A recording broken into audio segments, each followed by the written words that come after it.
नमस्कार दोस्तों, BPSC concept वाला में आपका स्वागत है। दोस्तों, हमारी जो अभी बिहार करंट अफेयर्स वाली सीरीज चल रही है उसी के तीसरे लेक्चर में हम लोग आज हैं। इससे पहले 2 लेक्चर इसके रिकॉर्ड हो चुके हैं, जिसमें से आपको इको सर्वे, बजट वगैरह के क्वेश्चंस हैं और कुछ उसके बाद अगले जो लेक्चर 2 था उसमें भी कुछ करंट अफेयर्स हम लोगों ने डिस्कस किए हैं। तो आज आइए उसी के तीसरी कड़ी में कुछ और करंट अफेयर्स को हम लोग देखते हैं।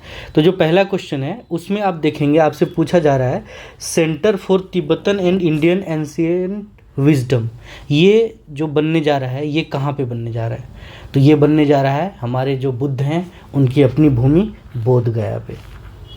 ठीक है, इसमें कुछ और पॉइंट देखते हैं। आप देख रहे हैं इस इमेज में, आप देखिए तो इसका उद्घाटन करने आए थे, मतलब उद्घाटन क्या, शिलान्यास कह लीजिए एक तरह से, वो आए थे अपने दलाई लामा।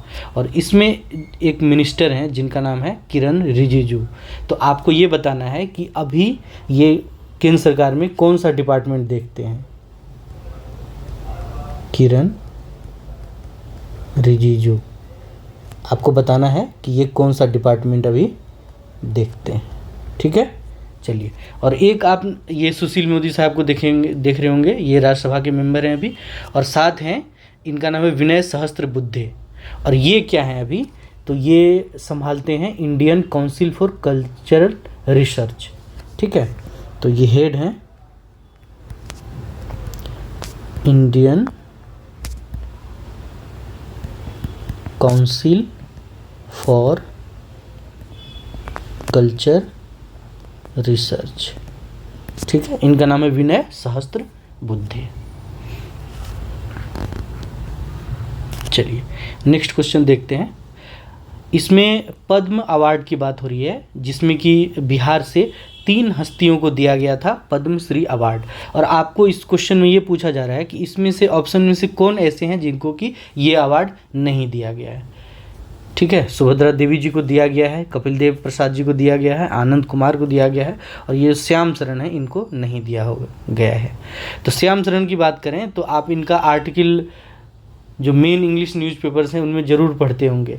ये इंटरनेशनल रिलेशंस पे बहुत बेहतरीन आर्टिकल्स लिखते हैं। ठीक है, तो ये श्याम शरण हो गए। बाकी 3 लोग हैं, उनको बिहार की तरफ से पद्मश्री अवार्ड मिला है 2023 में। और श्याम शरण की एक और बात याद करें तो इंडो यूएस जो न्यूक्लियर डील था उसके ये एक तरह से कर्ता धर्ता थे। तो इंडो यूएस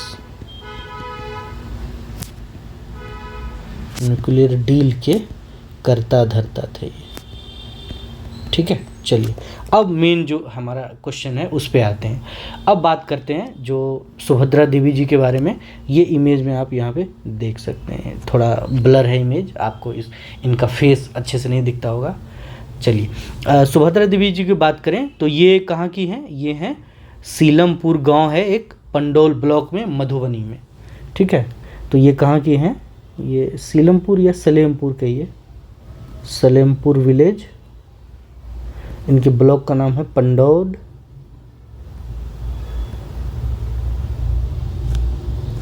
एक सेकंड,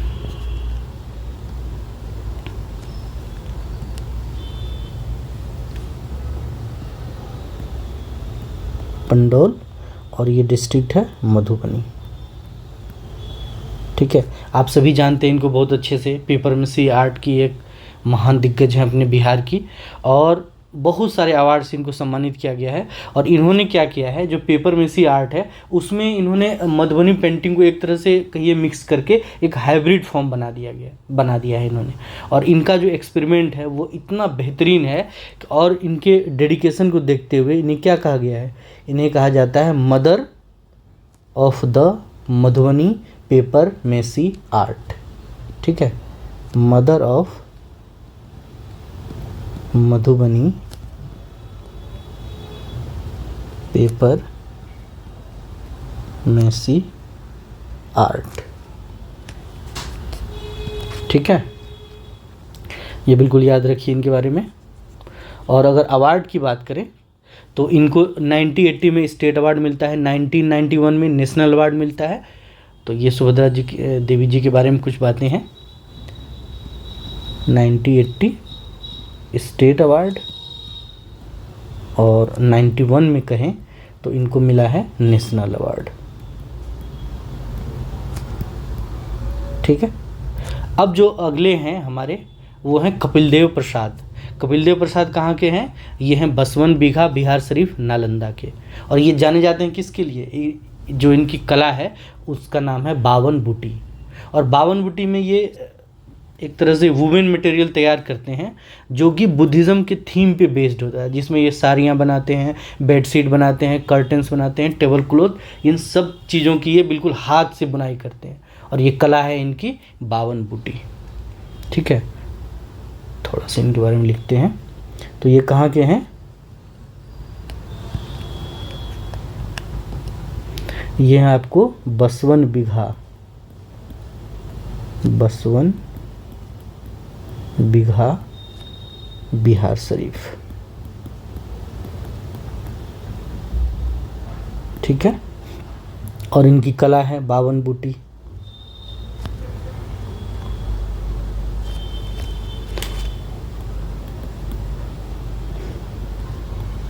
ठीक है, इस थीम पे है इनका। और अगर इन्होंने इनके जो इनका काम है उसके बारे में बात करें तो 1980 में ये एक वो बनाते हैं, कोऑपरेटिव सोसाइटी बनाते हैं, जिसमें कि अपने ये पहले विलेज लेवल पे बनाते हैं और लोगों को इसके बारे में अवेयर करते हैं। और जो एक तरह से जॉब बेस्ड ट्रेनिंग होती है वो भी ये इस सोसाइटी को बनाने के बाद लोगों को देते हैं। ठीक है, तो जो सोसाइटी बनाई थी इन्होंने उसका नाम है प्राइमरी वीवर्स कोऑपरेटिव सोसाइटी। ठीक है, तो ये 1980 में बनाते हैं। और इनके अवार्ड वगैरह की बात करें तो 1993-4 में इन्हें मिलता है state award, sorry national award. एक सेकेंड,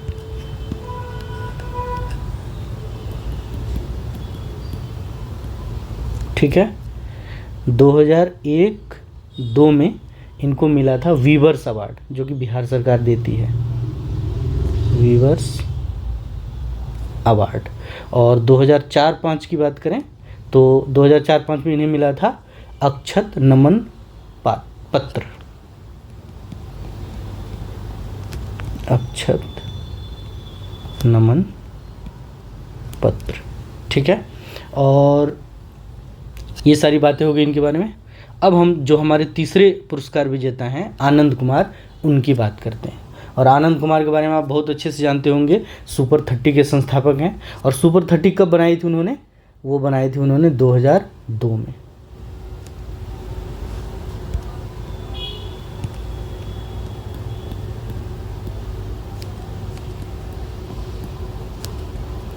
ये बनाई थी 2002 में। और सुपर 30 पे एक फिल्म भी बनी है 2019 में ऋतिक रोशन की। ठीक है, और ये फिल्म आपको ज़रूर देखनी चाहिए। इसलिए नहीं देखनी चाहिए कि ये एंटरटेनमेंट के लिए है, इसलिए भी देखनी चाहिए कि आपको ये पता चल सके कि लाइफ में स्ट्रगल कैसे होता है और स्ट्रगल को कैसे पार करना है। ठीक है, और कहा भी जाता है कि जो अवसर है वो कई बार आपके सामने बाधाओं के रूप में आते हैं, इसलिए बहुत सारे लोग उसको ठीक से पहचान नहीं पाते हैं। और याद रखिए, बाधा जितनी बड़ी होगी अवसर भी उतना ही बड़ा होगा। अब तो कोविड के बाद से एक तरह से स्लोगन ही चल पड़ा है, आपदा में अवसर। तो बस अवसर को देखिए और उसको आगे बढ़ाइए। चलिए अब बात करते हैं आनंद कुमार जी के बारे में। सुपर 30 इन्होंने 2019 में बनाई और उसके बाद से जो ये इन्होंने जो मुहिम चलाई उसमें टैलेंटेड लेकिन रिसोर्सफुल नहीं है वो ऐसे बच्चे, उनको सेलेक्ट करके और ट्रेनिंग देते हैं। आईआईटी में ये कंपटीशन के लिए तैयारी करवाते हैं और आज 510 से ज़्यादा बच्चे इनके पढ़ाए हुए सेलेक्ट हुए हैं। ठीक है, इनके बारे में डॉक्यूमेंट्री भी बनाई गई है डिस्कवरी चैनल और जापान के एक NHK चैनल के थ्रू इनके बारे में वो भी बनाया गया है, डॉक्यूमेंट्री बनाई गई है। 2010 में इन्हें मौलाना अबुल कलाम आज़ाद शिक्षा पुरस्कार मिलता है।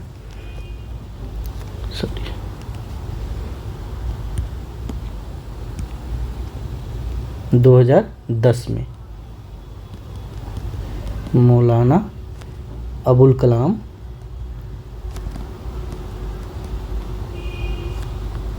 आज़ाद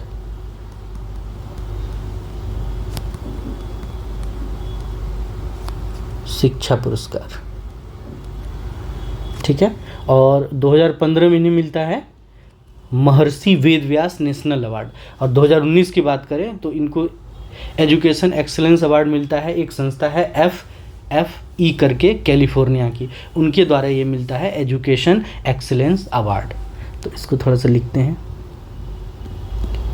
2015 में महर्षि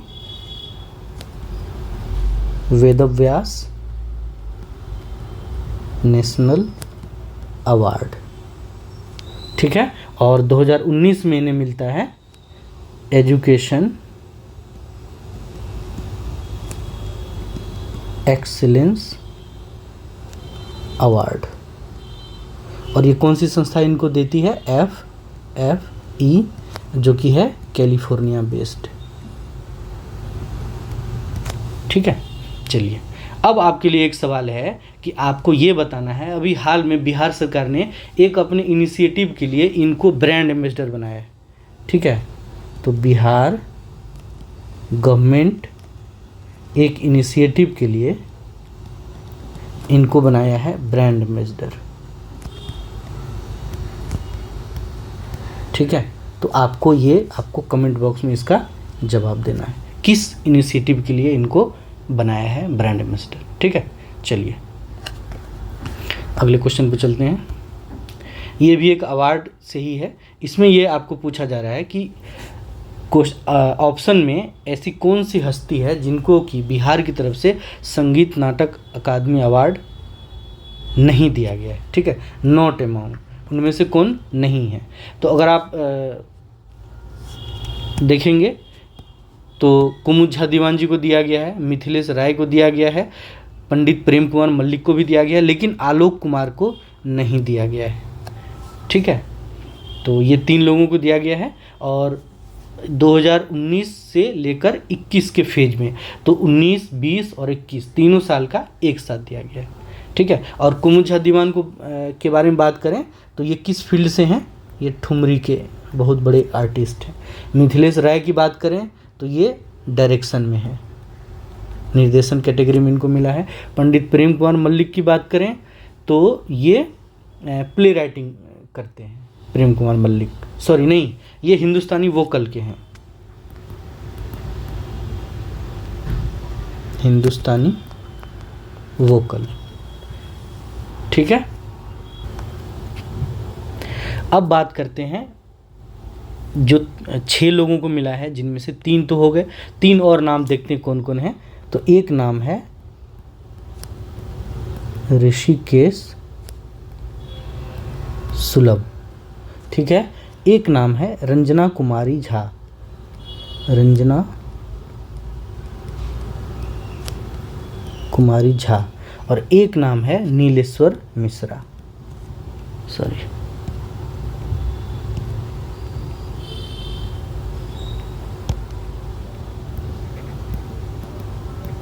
नीलेश्वर मिश्रा। अब एक बार देखिए कि इनका फील्ड क्या है। तो ऋषिकेश सुलभ जो है वो प्ले राइटिंग करते हैं, ठीक, एक नाम रह गया, रंजना कुमारी झा। नीलेश्वर मिश्रा की बात करें तो ये एक्टिंग में है और रंजना कुमारी झा फोक सिंगिंग में।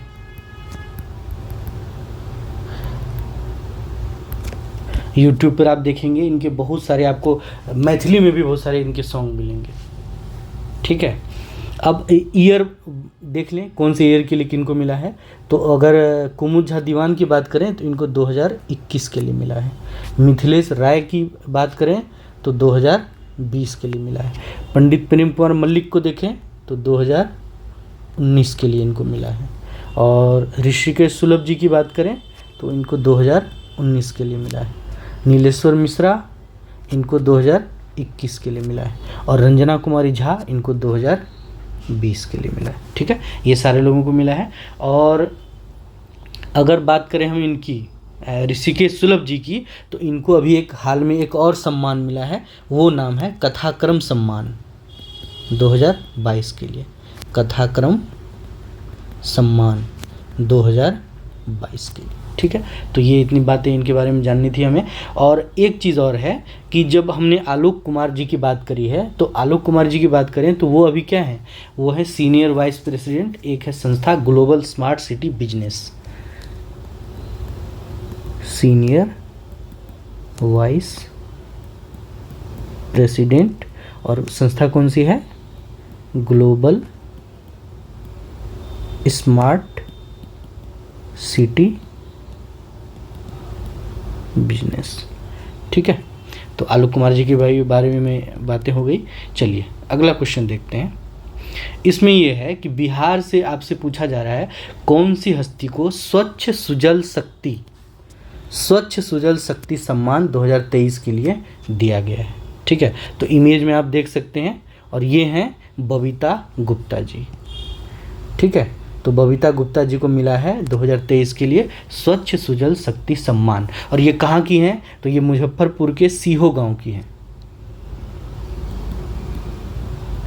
मुजफ्फरपुर सीहो गांव की हैं ये।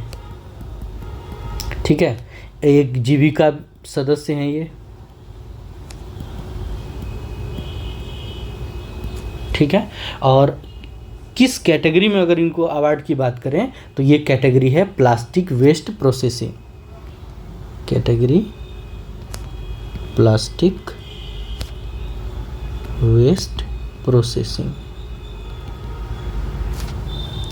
ठीक है, चलिए, और जो इन्होंने जो इनिशिएटिव चलाया है उससे आज की डेट में इन्होंने 24 वीमेंस को आत्मनिर्भर बनाया है। और देख सकते हैं ये प्रोडक्ट क्या बनाती हैं, इनके हाथों में, मतलब जो प्लास्टिक वेस्ट है उससे ये डेकोरेटिव आइटम्स बनाती हैं, या आप इनके इमेज में इनके हाथों में ये चीज़ देख सकते हैं। ठीक है, चलिए, एक तो हो गया। अब एक ऑप्शन में आपका नाम आया है गायत्री कुमारी का। तो गायत्री कुमारी किस लिए मशहूर हैं, ये एक शेखपुरा की ये एक ANM वर्कर हैं, शेखपुरा की ANM वर्कर हैं, जिनको की अवार्ड दिया गया है नेशनल फ्लोरेंस नाइटिंगेल अवार्ड 2023 के लिए।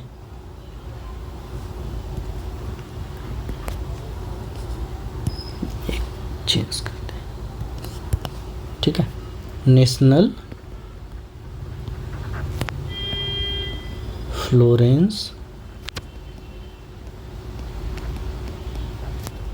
नाइटिंगेल अवार्ड 2023 के लिए। ठीक है, चलिए अगला क्वेश्चन देखते हैं। इसमें ये कहा जा रहा है सहरसा का एक जगह है, सहरसा में बनगांव। आपसे ये पूछा जा रहा है बनगांव सहरसा की कौन है जिन्होंने कि वर्ल्ड के जो चौथे हाईएस्ट माउंटेन है किलिमंजारो, उस पर केवल 36 घंटे में चढ़ाई की। तो उनका नाम है लक्ष्मी झा। ठीक है, और क्वेश्चन में लिखा हुआ ये कहाँ की हैं, तो बनगांव सहरसा की हैं। और कमाल की बात देखिए, इन्होंने जो पीक पे जो चढ़ाई की थी वो डेट था 8 मार्च, जो कि मनाया जाता है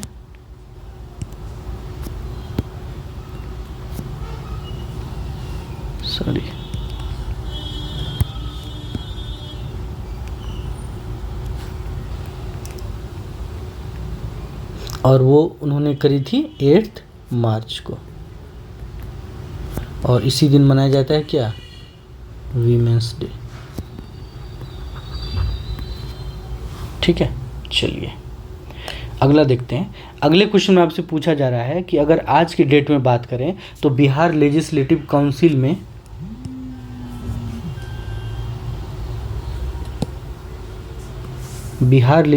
काउंसिल में सबसे बड़ी पार्टी कौन बनी है।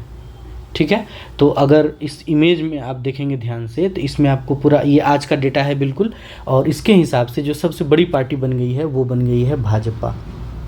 ठीक है, और अगर मेंबर की बात करें तो आप देख रहे हैं भाजपा के यहाँ पे 24 मेंबर हैं, और जदयू के 23 हैं जो दूसरे नंबर पे है, और आरजेडी के हैं 14। ठीक है, और एक आप यहाँ पे ध्यान दीजिए, तो एक है हम पार्टी, जिस पार्टी को बनाया था किसने, माझी साहब ने। और माझी साहब के बेटे हैं संतोष कुमार सुमन, ये अभी चर्चा में रहे थे, और चर्चा में क्यों रहे थे उसकी बात करते हैं। ये चर्चा में इसीलिए रहे थे कि इन्होंने अभी रिज़ाइन कर दिया था और ये डिपार्टमेंट देखते थे SC ST वेलफेयर डिपार्टमेंट, ठीक है। और ये इन्होंने रिज़ाइन कर दिया था, ये रिज़ाइन कर दिया था कब? 13 जून को, ठीक। और यहाँ ये बातें थी कि इन्होंने ऐसा कहा कि जो नीतीश बाबू कह रहे थे कि उनको लग रहा है कि ये पार्टी जो है वो बीजेपी से सांठगांठ कर सकती है, तो उन्होंने कहा कि ठीक है, या तो आप हमारे अंदर मर्ज कर जाइए या तो फिर जो हमारा अलायंस है उससे बाहर निकल जाइए। तो मांझी साहब को लगा कि ज़्यादा ऑफर बढ़िया इधर उनको मिल सकता है, तो उन्होंने अलायंस छोड़ दिया। तो उनके बेटे जो मंत्री थे उन्होंने वहाँ से इस्तीफ़ा दे दिया और उनके इस्तीफ़ा देने के बाद 16 जून को एक नए मिनिस्टर ने शपथ ली है और आपको उस मिनिस्टर का नाम बताना है जिन्होंने संतोष कुमार सुमन जी के छोड़े हुए SC ST वेलफेयर डिपार्टमेंट में एक मिनिस्टर के रूप में शपथ ली है। और ये जानिए, ये क्वेश्चन बहुत ज़्यादा इम्पोर्टेंट है, ठीक है। ये बिल्कुल हमारे लिए बहुत इंपॉर्टेंट है, इसको आपको बिल्कुल आपको आंसर भी करना है और आपको इसको याद भी रखना है। और शपथ ग्रहण इनका कब हुआ था? 16 जून को। और इनके बारे में आपको हिंट दे दें कि ये सोनवर्षा कंस्टिट्यूएंसी से जीतते हैं और ये लगातार 3 टर्म से वहाँ से जीत रहे हैं, ठीक है। तो आपको ये बताना है कि SC ST वेलफेयर डिपार्टमेंट जिससे कि संतोष कुमार सुमन ने त्यागपत्र दिया है, उसके बदले वहाँ मिनिस्टर के रूप में किसने शपथ ली, ठीक है। चलिए अगला एक स्पोर्ट का न्यूज़ है, इसमें आपको ये बताना है कि बिहार से किसने नेशनल अंडर 17 रेसलिंग चैंपियनशिप में सिल्वर मेडल कौन जीते हैं। तो ऑप्शन को देखेंगे तो जो निर्जला कुमारी हैं उन्होंने ये इस टूर्नामेंट में अंडर 17 रेसलिंग चैंपियनशिप में सिल्वर मेडल जीता है। और ये टूर्नामेंट हुआ कहाँ था? ये हुआ था आपको 16 to 18 अप्रैल गोंडा यूपी में, 16 to 18 अप्रैल गोंडा यूपी के अंदर हुआ था ये। और ये कहाँ की हैं? तो ये हैं बेगूसराय की, ठीक है। और ये सागर कुमार हैं, ये किस स्पोर्ट्स को रिप्रेजेंट करते हैं? ये हैं कबड्डी प्लेयर। और अगर आप कबड्डी लीग जो है उसको अगर आप फॉलो करते होंगे तो आप जानते होंगे कि ये पटना पायरेट्स टीम में थे, ठीक है। चलिए अगला क्वेश्चन देखते हैं। अगला ही एक स्पोर्ट्स न्यूज़ ही है वो भी। इसमें आपको पूछा जा रहा है कि जो अभी नेशनल खेलो इंडिया यूथ गेम्स हुए हैं 2022, उसमें आपको पूछा जा रहा है कि मेडल टैली में जो बिहार है उसका टोटल कितने मेडल बिहार ने जीते हैं। तो बिहार ने जीते हैं 7 मेडल्स। और अगर रैंक देखेंगे स्टेट वाइज तो बिहार था 24th रैंक पे, ठीक है। और टोटल मेडल हमने कौन कौन से जीते हैं? 1 गोल्ड, 1 सिल्वर और 5 ब्रोंज, और टोटल हमने जीते हैं 7 मेडल्स। और ये टूर्नामेंट हुआ कहाँ था? ये टूर्नामेंट हुआ था आपको 11 फरवरी को ये आपको ख़त्म हुआ है और ये हुआ था आपको MP के कई सारे सिटीज़ में, ठीक है। और इस बार जो खेलो इंडिया गेम्स था ये MP वाला एडिशन, इसमें कुछ नए स्पोर्ट्स ऐड किए गए हैं जैसे कि फेंसिंग, वाटर स्पोर्ट्स, ठीक है। चलिए, और टॉप क्या था? महाराष्ट्र ने, जिसने कि 56 गोल्ड लिए हैं और टोटल 161 मेडल्स लिए हैं, ठीक है। चलिए अगला क्वेश्चन है, आप इमेज देखिए। इसमें ये आपको पूछा जा रहा है कि बिहार गवर्नमेंट जो है अभी मुहिम चला रही है एक अपने प्रोडक्ट को GI टैग दिलाने के लिए, और आपको ऑप्शन देखने हैं और उसमें से बताने हैं कि आपको कौन सा प्रोडक्ट ऐसा है जिसके लिए बिहार सरकार प्रयास कर रही है। और आप इमेज देखेंगे तो समझ भी जाएंगे, और अगर आप मिथिला के एरिया के हैं तो आप इसको और अच्छे से रिलेट कर पाएंगे, ठीक है। चलिए, तो आंसर है रोहू फिश। मिथिलांचल में ये बहुत मशहूर है, और जो मिथिला है उसका कल्चर ही है माछ, पान और मखान। माछ, पान और मखान, ये मिथिला का कल्चर भी है, ठीक है। चलिए, और मिथिला में बहुत जगह एक तरह से ये ट्रेडिशन भी है कि जो नई बहू आती है उसका एक तरह से टेस्ट लिया जाता है और उसको ये मछली बनाने दी जाती है, ठीक है। चलिए अच्छा, इसमें जो ऑप्शन है एक रामनगर भंटा, इसको अभी जीआई टैग मिला है, ये कहाँ की है? ये है यूपी की। और एक है सुंदर राजा मैंगो, ये है आपको एमपी का। ठीक है, वाइट ओनियन तो शायद महाराष्ट्र का है, नासिक का। आप इसको चेक कर लीजिएगा एक बार। ठीक, चलिए इसी के साथ एक क्वेश्चन आपके लिए बनता है, अभी बिहार से हाल में मरचा धान को मिला है जीआई टैग, तो आपको बताना है ये किस जिले के लिए से ये एसोसिएटेड है। ठीक है, आपको ये कमेंट बॉक्स में बताना है कि मरचा धान को जो जीआई टैग मिला है इससे एसोसिएटेड डिस्ट्रिक्ट कौन सा है।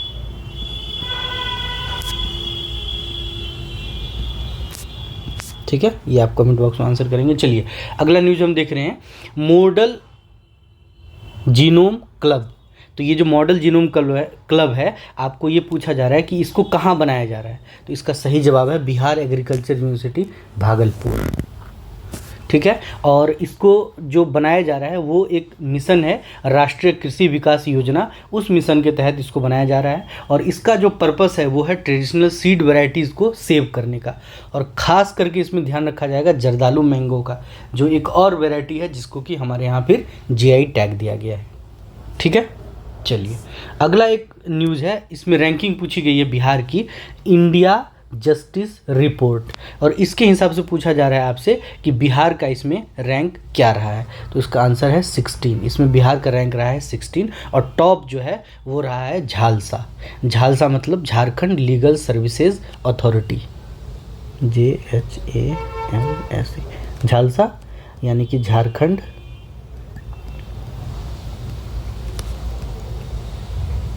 लीगल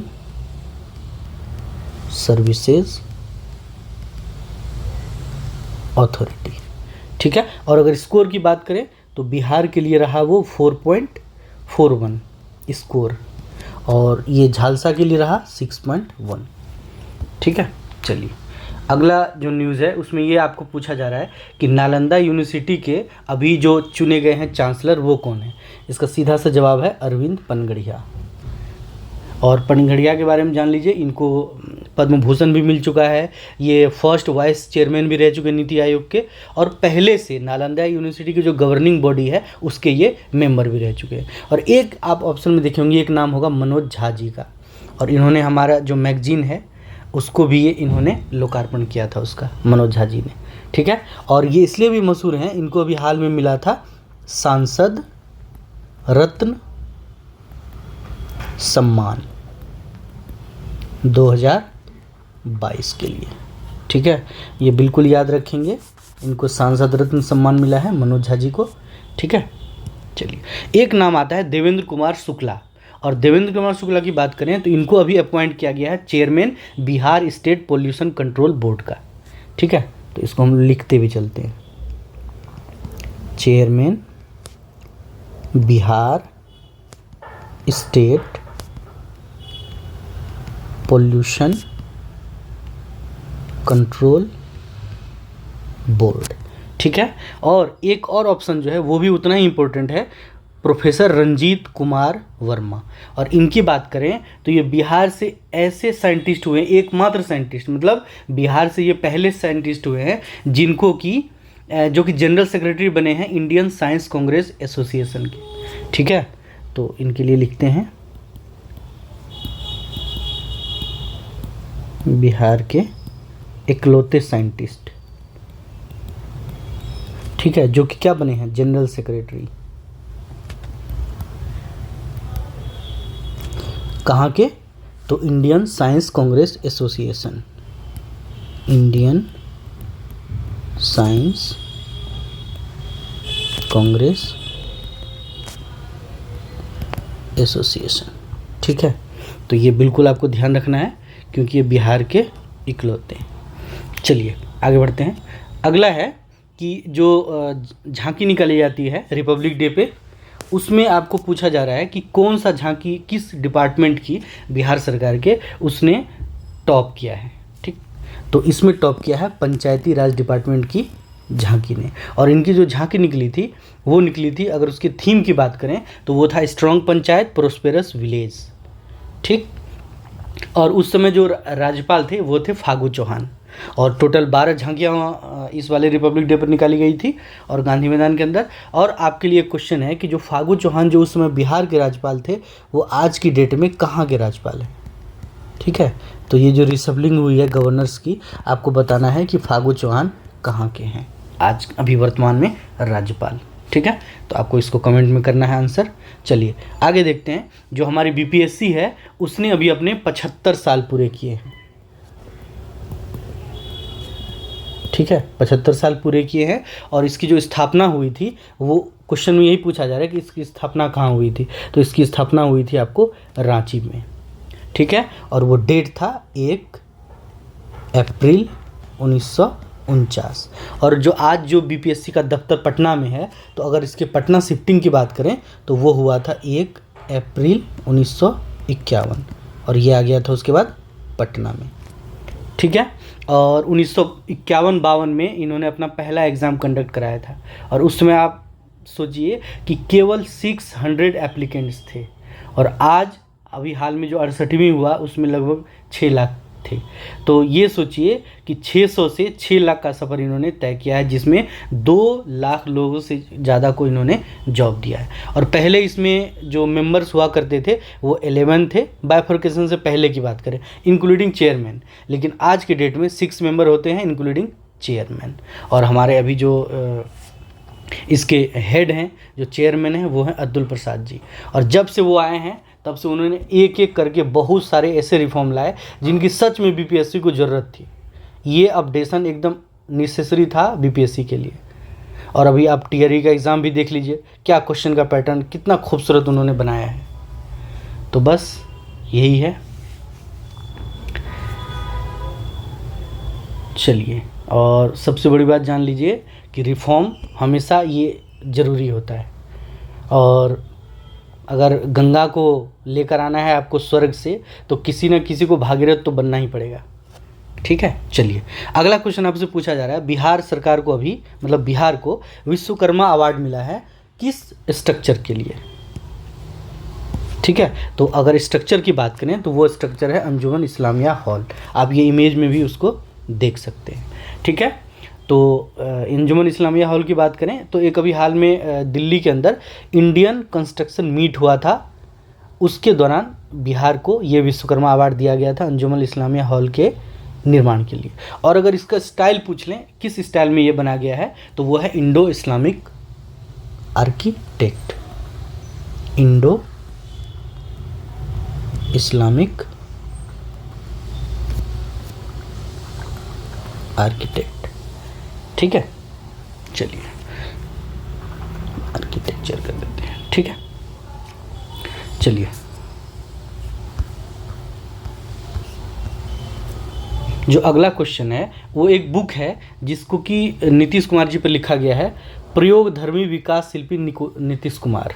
ठीक है, प्रयोगधर्मी तो हैं ही, कभी एनडीए में होते हैं, कभी आज के डेट में कहें तो INDIA में होते हैं, है ना। तो प्रयोगधर्मी तो हैं। और ये पुस्तक किसने लिखी है, तो ये लिखी है कुमार वरुण ने।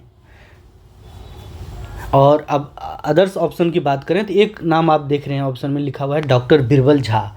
और डॉक्टर बीरबल झा की बात करें तो ये बहुत बड़े शिक्षाविद हैं, बिहार के एजुकेशनिस्ट हैं। और इनको 2023 के लिए शिक्षा शिखर सम्मान के लिए चुना गया है।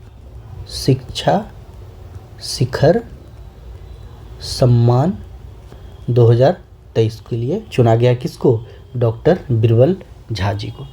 ठीक है, और एक ऑप्शन है अरुणेश कुमार का। अरुणेश कुमार क्यों चर्चा में रहे हैं, तो इनको अभी नेशनल यूथ अवार्ड मिला है, जो नेशनल यूथ फेस्टिवल हुआ था कहाँ पे, धारवाड़ हुबली के अंतर्गत। तो वहाँ पे इनको नेशनल यूथ अवार्ड मिला है 2019-20 के लिए। और ये क्यों इनको ये अवार्ड मिला है, क्योंकि कोविड-19 के दौरान, इतनी बड़ी आपदा के दौरान इन्होंने लोगों की भलाई के लिए बहुत बड़ा काम किया। बहुत बड़ा काम ये था इनका कि ये लोगों के लिए जो ब्लड है उसकी जो आवश्यकता थी उसके लिए इन्होंने बहुत रिसोर्सेज इन्होंने कलेक्ट किए। और इन्होंने एक वो बनाई थी, एक संस्था जैसी बनाई थी जिसका नाम था ब्लड सेवा परिवार। और उसका नाम लिखें ब्लड सेवा परिवार। तो ये संस्था इन्होंने बनाई थी, इनको ध्यान रखिएगा। ठीक है, और चलिए आगे देखते हैं। इसका आंसर ना इसको मार्क कर देते हैं, आंसर है कुमार वरुण। अगला क्वेश्चन है, जो रिवर क्रूज था एमबी गंगा के बारे में कहते हैं कि वर्ल्ड्स लॉन्गेस्ट रिवर क्रूज था ये। इसको मोदी साहब ने वाराणसी में 13 जनवरी को झंडी दिखाई थी और ये अपनी यात्रा को पूरी करने वाला था डिब्रूगढ़ में 28 को, ठीक है, 28 फरवरी को करने वाला था। 50 दिन की इसकी यात्रा थी और ये 27 रिवर सिस्टम से होके गुजरने वाला था, ठीक है। और ये बिहार कब इसने टच किया, तो बिहार इसने टच किया 17 जनवरी को, ठीक है। चलिए, और एक आपके लिए यहाँ पे क्वेश्चन बनता है, एक अभी न्यूज में था एमवी है ना, ये एमवी गंगा विलास, तो एक न्यूज में था MV Express, sorry MV Empress. आपको बताना ये क्यों चर्चा में था, ठीक है, एमवी एम्प्रेस चर्चा में क्यों था। चलिए, अगला क्वेश्चन आपसे, जो अभी यूनियन बजट में अनाउंसमेंट हुई थी कि भारत भर में 740 एकलव्य विद्यालय खोले जाएंगे, और इसमें से पूछा जा रहा है आपको बिहार में कितने एकलव्य विद्यालय खोले जाएंगे, तो इसका सही आंसर है 7, ठीक है। और बिहार में पहले से कितने थे, तो 3 थे, अब ये हो जाएंगे टोटल 10। और ये किस लिए होता है, तो ट्राइबल कम्युनिटी के वेलफेयर के लिए होता है, SC ST कम्युनिटी के, और बॉयज़ और गर्ल्स दोनों के लिए ये फैसिलिटी यहाँ पे होती है, ठीक है। अगला क्वेश्चन आपसे इसमें पूछा जा रहा है कि बिहार की किस हस्ती को RDP अवार्ड दिया गया है। RDP अवार्ड जो फिलैंथ्रोपी है उसके फील्ड में बहुत बड़ा अवार्ड होता है, जो दान देते हैं लोग, मतलब एक तरह से दानवीर कर्ण जैसे लोगों के श्रेणी में ये एक बहुत बड़ा सम्मान है, ठीक। और प्रदीप जैन जी को दिया गया है। और एक ऑप्शन आप देखे होंगे प्रोफेसर रंजीत कुमार वर्मा की, ऊपर हमने इस पर चर्चा भी की है। एक नाम आता है नरेंद्र कुमार सिन्हा का, तो नरेंद्र कुमार सिन्हा कौन है, ये है chief information commissioner of Bihar. ये बहुत इंपॉर्टेंट है ये भी appointment, chief information commissioner Bihar, इसको भी एकदम अंडरलाइन कर लीजिए, ये भी बहुत इंपॉर्टेंट अपॉइंटमेंट है, ठीक है। और एक क्वेश्चन है, अगला ऑप्शन है रवि सिन्हा का। तो रवि सिन्हा के बारे में आपको बताना है कि ये किस संस्था के हेड बनाए गए हैं, ठीक है।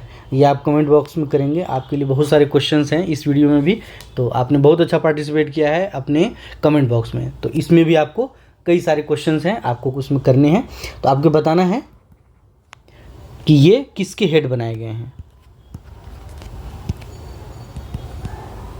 ठीक है। और इसके बारे में, इनके बारे में आपको हिंट एक दे देते हैं कि ये बिहार के भोजपुर जिले से हैं, ठीक है।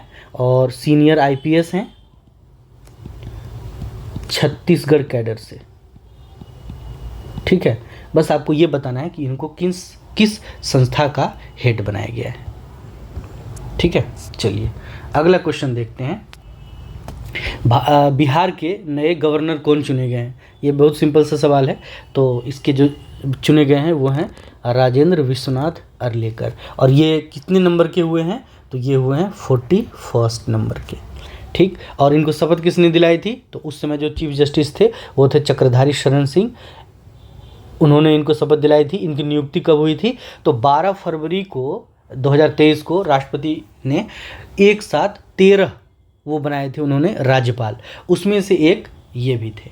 तो पहले थे हमारे फागू चौहान, और अर्लेकर साहब की बात करें तो ये पहले हिमाचल के थे, और इसमें एक नाम आता है थावरचंद गहलोत, तो ये कहाँ के हैं राज्यपाल, ये हैं कर्नाटक के, ठीक है। और विश्वनाथ अर्लेकर की बात करें तो ये गोवा के MLA रह चुके हैं, मिनिस्टर रह चुके हैं, ये सारे इनके साथ उपलब्धियां इनकी है। अगला क्वेश्चन है, national inter district junior athletic meet यानी कि NITJAM 2023 का बिहार में ऑर्गेनाइज हुआ है, और आपको ये बताना है कि ये बिहार में कहाँ हुआ है, तो इसका आंसर है पटना। और ये इस खेल के इतिहास की हिस्ट्री में, मतलब खेल के हिस्ट्री में ये पहली बार बिहार में ये ऑर्गेनाइज किया गया है, ठीक। और इसका डेट था 9 से लेकर 12 फरवरी तक इसमें ऑर्गेनाइज किया गया था। और कहाँ पे हुआ था ये, तो पाटलिपुत्रा स्पोर्ट्स कॉम्प्लेक्स कंकड़बाग पटना में। और इसमें जो अगर मेडल टैली की बात करें तो हम इसमें लेकर आए हैं 7 मेडल्स।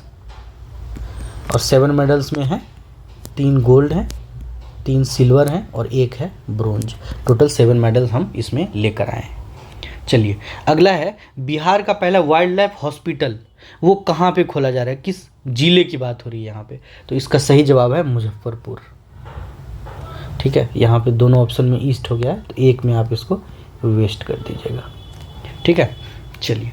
और इसमें जो इसके बारे में अगर बात करें तो जुलाई 22 में इसका प्रपोजल दिया गया था केंद्र सरकार के पास और वो मंजूर हुआ फिर।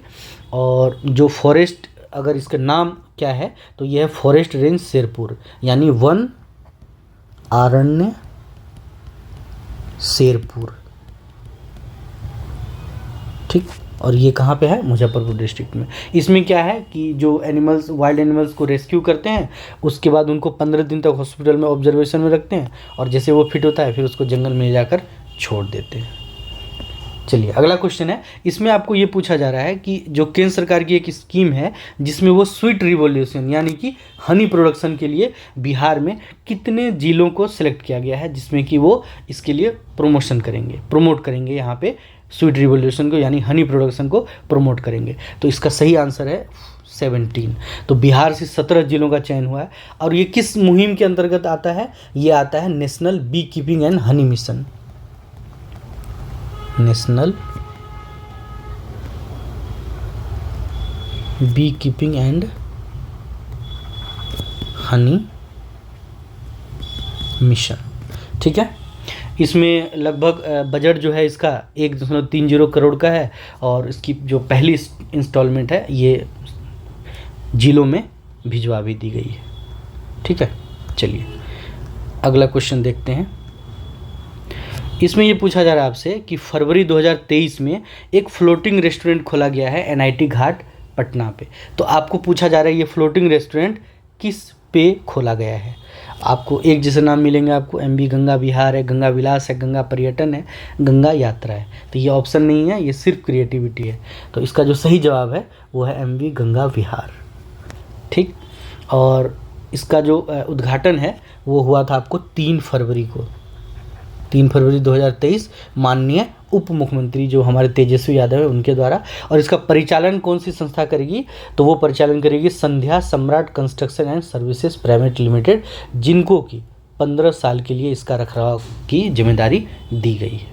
ठीक है, चलिए अगला क्वेश्चन है, how many blocks of Bihar, मतलब जो अभी केंद्र सरकार के एक स्कीम आया है India's 500 aspirational block programme NITI Aayog का, उसमें बिहार के कितने से ब्लॉक को चुना गया है। यानी इंडिया से टोटल 500 ब्लॉक्स लिए गए हैं और उसमें से बिहार के कितने ब्लॉक्स हैं, तो इसका आंसर है 61। ठीक है, बिहार से 61 ब्लॉक्स लिए गए हैं। और इसको जो हमने 2018 में एक स्कीम देखा था एस्पिरेशनल डिस्ट्रिक्ट, जिसमें से कि कुछ पिछड़े जिलों का चयन करके और उनमें उनको कैसे जो डिफरेंट पैरामीटर्स हैं डेवलपमेंट के उसमें कैसे उनका इम्प्रूवमेंट करना है, उसी के लिए वो बनाया गया था। और उसी के तर्ज पर उसको और लोअर लेवल पर लेकर आ रहे हैं एस्पिरेशनल ब्लॉक प्रोग्राम में। ठीक है, और 500 जो पिछड़े ब्लॉक चुने गए हैं उसमें से 61 हमारे बिहार से है। और इसको लॉन्च कब किया गया इसकी बात करें तो वो है जनवरी 10, 2023। ठीक है, और बिहार के जो 61 ब्लॉक्स हैं उसमें सबसे ज़्यादा लिए गए हैं आपको भागलपुर और कैमूर से, जो कि 5-5 है। ठीक है, चलिए अगला क्वेश्चन है, नीतीश कुमार जी ने अभी हाल में जुब्बा साहनी जो हमारे बिहार के महान शहीद रहे हैं उनकी प्रतिमा कहाँ पे स्थापित की है। ठीक, तो इसका सही जवाब है पटना। पटना में एक मोइनुलहक स्टेडियम के लोकेशन पे एक पार्क बना है और उसी पार्क में इनकी बहुत बड़ी प्रतिमा आप यहाँ इमेज में देख सकते हैं, उसकी स्थापना हुई है, जिसका अनावरण की हमारे मुख्यमंत्री साहब ने किया था। और ये कब हुआ था, तो ये हुआ था 11 मार्च को, जो कि उनकी डेथ एनिवर्सरी है, उनकी पुण्यतिथि है। तो उस दिन इनकी जो प्रतिमा है उसका अनावरण किया था। और थोड़ा सा अगर बात करें हम जुब्बा साहनी जी के बारे में, तो ये मुजफ्फरपुर से थे और अगस्त क्रांति में बहुत ज़ोर शोर से इन्होंने अपनी भूमिका निभाई थी। और एक लोकेशन है मुजफ्फरपुर में मीनापुर, वहाँ पर पुलिस थाने पर जो हमला हुआ था उसके एक तरह से ये सूत्रधार थे, ठीक। और उसमें जो पुलिस थाने के जो इंचार्ज थे लुइस वॉलर, उनकी कहते हैं जलने से मौत हो गई थी। तो ये जो पूरी घटनाक्रम थी इसकी जिम्मेदारी उन्होंने खुद पे ले ली और मात्र 38 साल की अल्पायु में इनको फांसी दे दी गई भागलपुर सेंट्रल जेल में, ठीक है। तो ये किससे जुड़े हुए थे? तो ये जुड़े हुए थे अगस्त क्रांति से, ठीक है। चलिए अगला क्वेश्चन देखते हैं। इसमें ये कहा जा रहा है कि नीति आयोग की एक रैंकिंग होती है, डेल्टा रैंकिंग, जो कि एस्पिरेशनल डिस्ट्रिक्ट हैं उनके लिए वो जारी करती हैं। और उसमें पूछा जा रहा है कि जो सेगमेंट है एजुकेशन वाला, मतलब शिक्षा के क्षेत्र के लिए जो आपको वो रैंकिंग जारी होती है, उसमें बिहार के कौन से 2 जिले रहे हैं उसमें टॉप पे, ठीक। यानी कि टॉप 5 में बिहार के कौन से 2 जिले हैं जिनको नीति आयोग के डेल्टा रैंकिंग, जो कि एजुकेशन के लिए भी दिया जाता है, उसमें बिहार के कौन से 2 जिले हैं? तो इसका जवाब है शेखपुरा और पूर्णिया, ठीक। और शेखपुरा की बात करें तो शेखपुरा था फर्स्ट पोजीशन पे और पूर्णिया था आपको शायद सेकंड पोजीशन, शायद क्या सेकंड पे ही था, ठीक। चलिए अगला क्वेश्चन है। इसमें आपको ये पूछा जा रहा है कि बिहार के कितने डिस्ट्रिक्ट को जल जीवन सर्वेक्षण 2023 की जो जनवरी वाली रैंकिंग थी, जो जनवरी के लिए थी 2023, उसमें आपको कितने जिले थे बिहार के जो टॉप 10 में आए थे? तो इसका सही जवाब है 4, ठीक है। समस्तीपुर था, शेखपुरा था, सुपौल था और आपको बांका था। तो टॉप 5 में ये चारों जिले आते हैं और उसके बाद उन्होंने आगे की जो रैंकिंग है फिर 1 to 10 करके उसमें डाली है उन्होंने, ठीक है। चलिए अगला क्वेश्चन आपको पूछा जा रहा है कि बिहार से जैवलिन में गोल्ड मेडल किसने जीता है? टूर्नामेंट था इंडिया ग्रैंड प्रिक्स 4 2023, जो कि हुआ था कहाँ पे? बेंगलुरु में।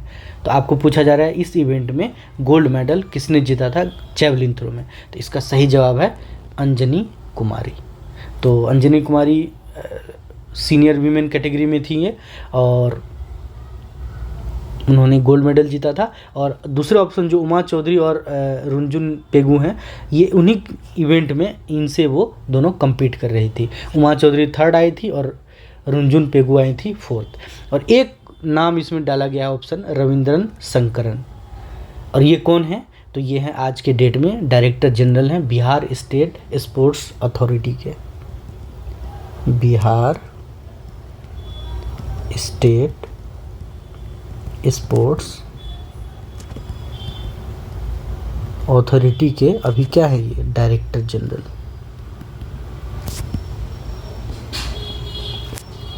ठीक है, चलिए आगे देखते हैं।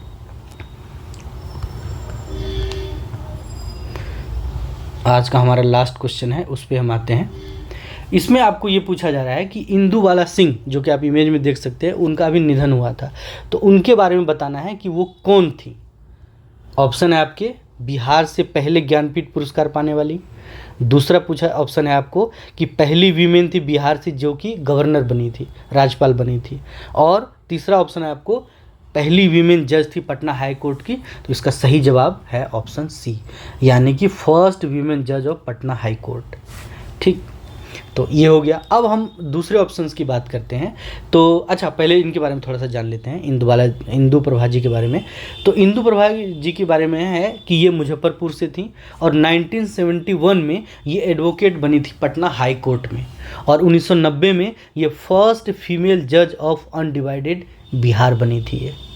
ठीक है, तो ये बिल्कुल आपको याद रखना है। अभी इनका निधन हुआ था और ये भी, इसको भी वेरी वेरी इंपॉर्टेंट बना लीजिए। ठीक, अब दूसरे ऑप्शंस की बात करते हैं हम। एक ऑप्शन है आपका सबसे पहला, फर्स्ट ज्ञानपीठ अवार्डी हैं बिहार के, कौन? तो ये हैं Ramdhari Singh Dinkar, Ramdhari Singh.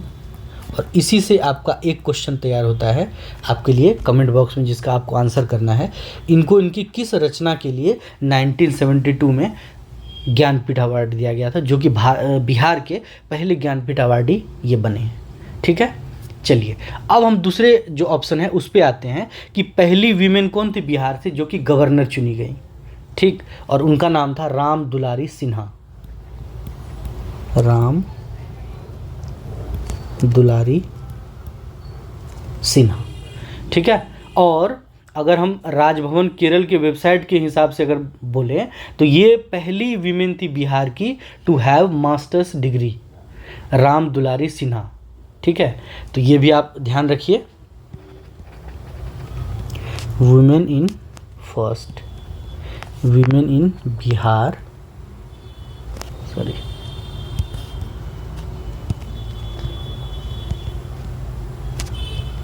To have masters degree. और ये है राजभवन केरल की वेबसाइट पे इनके बारे में ये बिल्कुल इस तरह से लिखा हुआ है, ठीक है।